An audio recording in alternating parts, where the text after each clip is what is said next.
We're back with Bridgewater head football coach Mike Clark. Team coming off a bye week as a team, rested. So maybe some of the nagging injuries put to bed a little bit.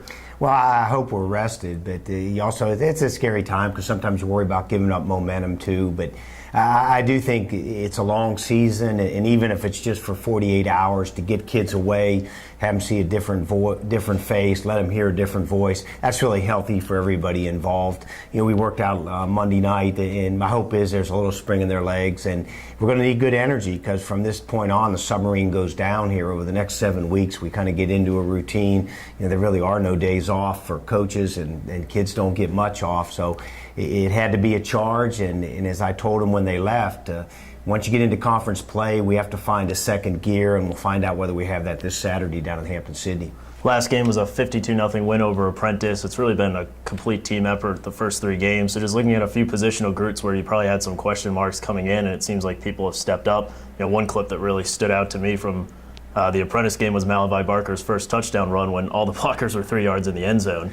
So it seems like the offensive line has really stepped up. You've had some people, some answers to fill some roles there. Well, no question. I mean, we have 3 seniors back that have played. Adam Hill, who was really on a 2-year hiatus for injury, actually stepped in and played very well last week. And really more importantly, too, our 2 tight ends, our young tight ends have stepped up. A year ago that was a pivotal position where we had 3 seniors in that matriculated out, and for Connor and Grant, for those kids to step up, and Brendan Bush, just a big blocking tight end. That was an element we weren't sure we were going to have, and that always helps you in the running game. The way people run modern offenses, you're liable to, if you throw tight ends in the game 50% of the time, defenses don't know what to do with them because they don't see them, and that's been a big addition to us also.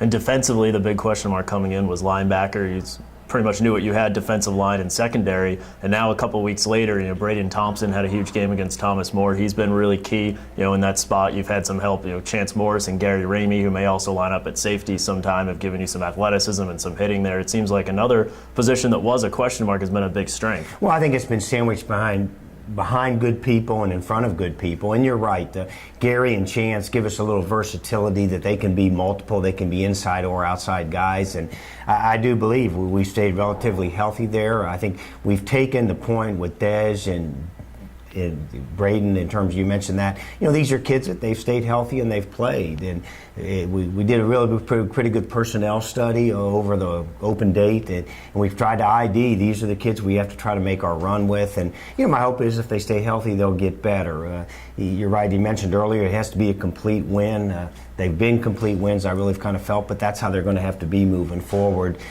Our league, I don't know that there's a great team in this league. There's not a bad one, and you really have to be ready to play every week, and we have to go in and say, hey, this game's for the title mentality, and start that with game 1 and hopefully have a reason to do that too in game 6 of conference play. Right, so you are 3-0 getting votes in the top 25 poll, but it won't mean anything if the team can't get a win this weekend in the ODAC opener against Hampton-Sydney. They come in 1-2, but really impressive performance last week. They played the 13th ranked team in the country, Wisconsin-Platteville, leading at halftime, held them to I think 328 yards, just a couple fumbles that ultimately hurt them at the end. Yeah, there were snafus in the kicking game, which will always come back to haunt you. I mean, they muffed a snap, muffed a kick, and gave up 10 points to the number 13 team and let a lead slip away. I'm sure they took that game and got some positives out of it. Hey, we've told our kids, a year ago on family weekend, which we're going down there for Hampton-Sydney, a Hampton-Sydney team lined up and beat Guilford that was going in there averaging about 60 points a game. So we know it's going to take a good effort. I think they got some firepower at the receiver positions. I mean, 2 big play guys and quarterbacks that have the ability to stretch the field with their arms, and it's going to be a challenge for us. We're looking forward to it. It's been one of the great rivalries since I've been here. It's had its ebbs and flows, and it's been back and forth here over the last 3 years, but I think it's a game. It's a fun place to play. It's even a better place to win, and we're prepared, and hopefully we'll be prepared and excited about the challenge that Hampton-Sydney gives us. I don't know that one game in this conference is a death sentence. I think it's balanced enough. You'd really have to be on to run the table in it, but it's one of those deals after this week.